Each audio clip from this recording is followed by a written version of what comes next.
Saturday, March 29th, 2025. Our thieves paid us another visit last night.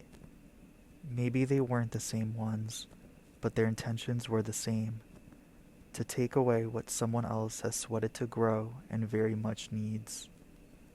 This time, they were after Richard Moss's rabbits. Those rabbits are the neighborhood's only livestock, except for some chickens the Cruz and Montoya families tried to raise a few years ago. Those were stolen as soon as they were old enough to make noise and let outsiders know they were there. The Moss rabbits have been our secret until this year, when Richard Moss insisted on selling meat and whatever his wives could make from raw or tanned rabbit hides out beyond the wall. The Mosses had been selling to us all along, of course: meat, hides, fertilizer, anything except live rabbits. Those he hoarded as breeding stock.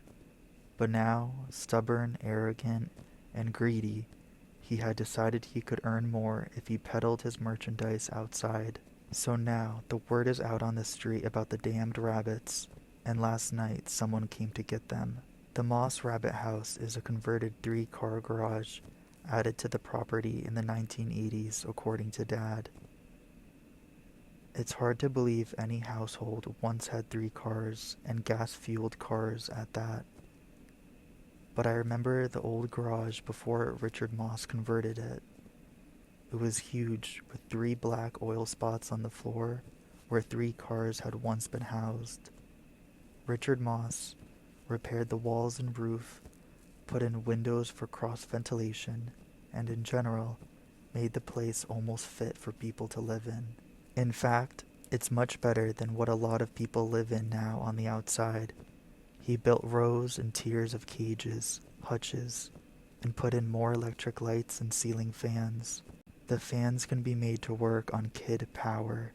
He's hooked them up to an old bicycle frame, and every Moss kid who's old enough to manage the pedals sooner or later gets drafted into powering the fans. The Moss kids hate it, but they know what they'll get if they don't do it. I don't know how many rabbits the Mosses have now, but it seems they're always killing and skinning and doing disgusting things to pelts. Even a little monopoly is worth a lot of trouble. The 2 thieves had managed to stuff 13 rabbits into canvas sacks by the time our watchers spotted them. The watchers were Alejandro Montoya and Julia Lincoln, one of Shawnee Yanis' sisters. Mrs. Montoya has 2 kids sick with the flu, so she's off the watch roster for a while. Mrs. Lincoln and Mr. Montoya followed the plan that the group of watchers had put together at their meetings. Without a word of command or warning, they fired their guns into the air 2 or 3 times each at the same time, blowing their whistles full blast. They kept to cover, but inside the Moss house, someone woke up and turned on the rabbit house lights. That could have been a lethal mistake for the watchers, but they were hidden behind pomegranate bushes. The 2 thieves ran like rabbits, abandoning sacks, rabbits, pry bars, a long coil of rope, wire cutters, and even an excellent long aluminum ladder. They scrambled up that ladder and over the wall in seconds. Our wall is 3 meters high and topped off with pieces of broken glass, as well as the usual barbed wire and the all but invisible laser wire. All the wire had been cut in spite of our efforts. What a pity we couldn't afford to electrify it or set other traps. But at least the glass, the oldest, simplest of our tricks, had gotten one of them. We found a bloodstream of dried blood down the inside of the wall this morning. We also found a Glock 19 pistol where one of the thieves had dropped it. Mrs. Lincoln and Mr. Montoya could have been shot. If the thieves hadn't been scared out of their minds, there could have been a gun battle. Someone in the Moss house or a neighboring house could have been hurt or killed. Corey went after Dad about that once they were alone in the kitchen tonight. I know, Dad said. He sounded tired and miserable. Don't think we haven't thought about those things. That's why we want to scare the thieves away. Even shooting into the air isn't safe. Nothing's safe. They ran away this time, but they won't always run. I know. So what then? You protect rabbits or oranges and maybe get a child killed? Silence. We can't live this way, Corey shouted. I jumped. I've never heard her sound like that before. We do live this way, Dad said. There was no anger in his voice, no emotional response at all to her shouting. There was nothing. Weariness, sadness. I've never heard him sound so tired, so almost beaten. And yet he had won. His idea had beaten off a pair of armed thieves without our having to hurt anyone.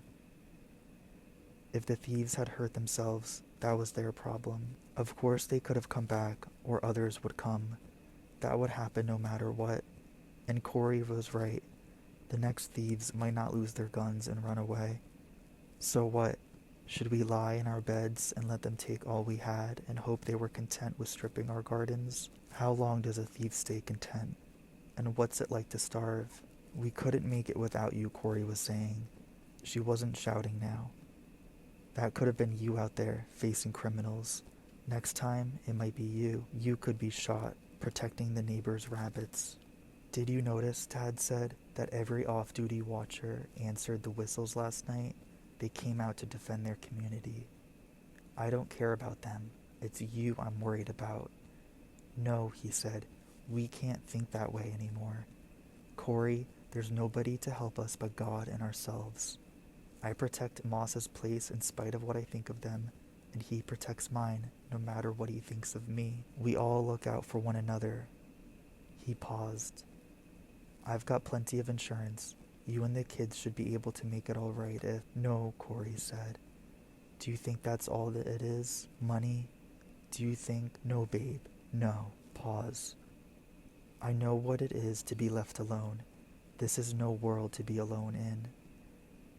There was a long silence, and I didn't think they would say any more.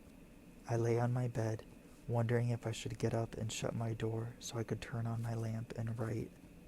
But there was a little more. What are we supposed to do if you die? She demanded, and I think she was crying. What do we do if they shoot you over some damn rabbits? Live, Dad said. That's all anybody can do right now. Live. Hold out. Survive. I don't know whether good times are coming back again, but I know that won't matter if we don't survive these times. That was the end of their talk. I lay in the dark for a long time, thinking about what they had said. Corey was right again. Dad might get hurt. He might get killed. I don't know how to think about that. I can write about it, but I don't feel it. On some deep level, I don't believe it. I guess I'm as good at denial as anyone. So Corey is right, but it doesn't matter. And Dad is right, but he doesn't go far enough. God is change, and in the end, God prevails. But God exists to be shaped. It isn't enough for us to just survive, limping along, playing business as usual, while things get worse and worse. If that's the shape we give to God, then someday we must become too weak, too poor, too hungry, too sick to defend ourselves. Then we'll be wiped out. There has to be more that we can do, a better destiny that we can shape, another place, another way, something.